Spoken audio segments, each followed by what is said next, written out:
अगर ऐतराज है इस जमाने को दो दीवानों के जीने से, अगर ऐतराज है इस जमाने को दो दीवानों के जीने से, तो ऐ खुदा हटा दे इस दिल का सिस्टम सीने से। Music director Tuntun Babu Salha Hajipur Vaishali. Balaji recording studio Jadavpur.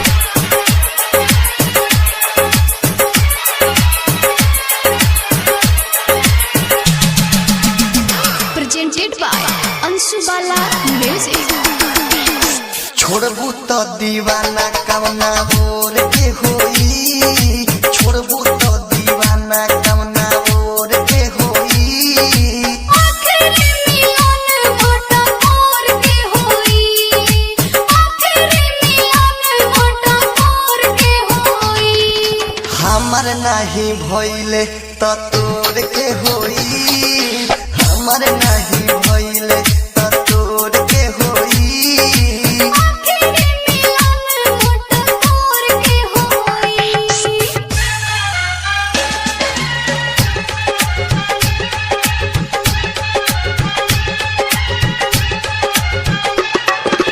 Music director Tuntun Babu Salha Hajipur Vaishali.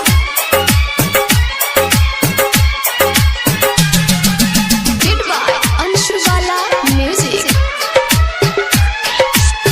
जात बारू ससुरा तो अब का हम आए। तू जदी कहबो त ससुरा हम जाए।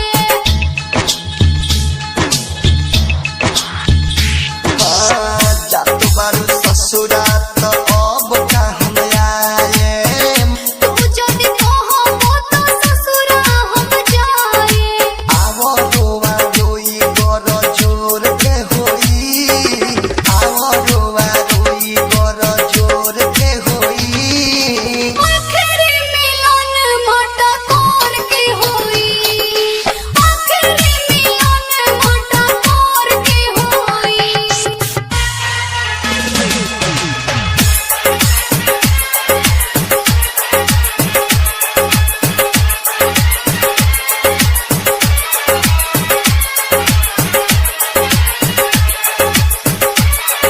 Balaji recording studio Jadavpur. सब लोग गीत गावे मेरा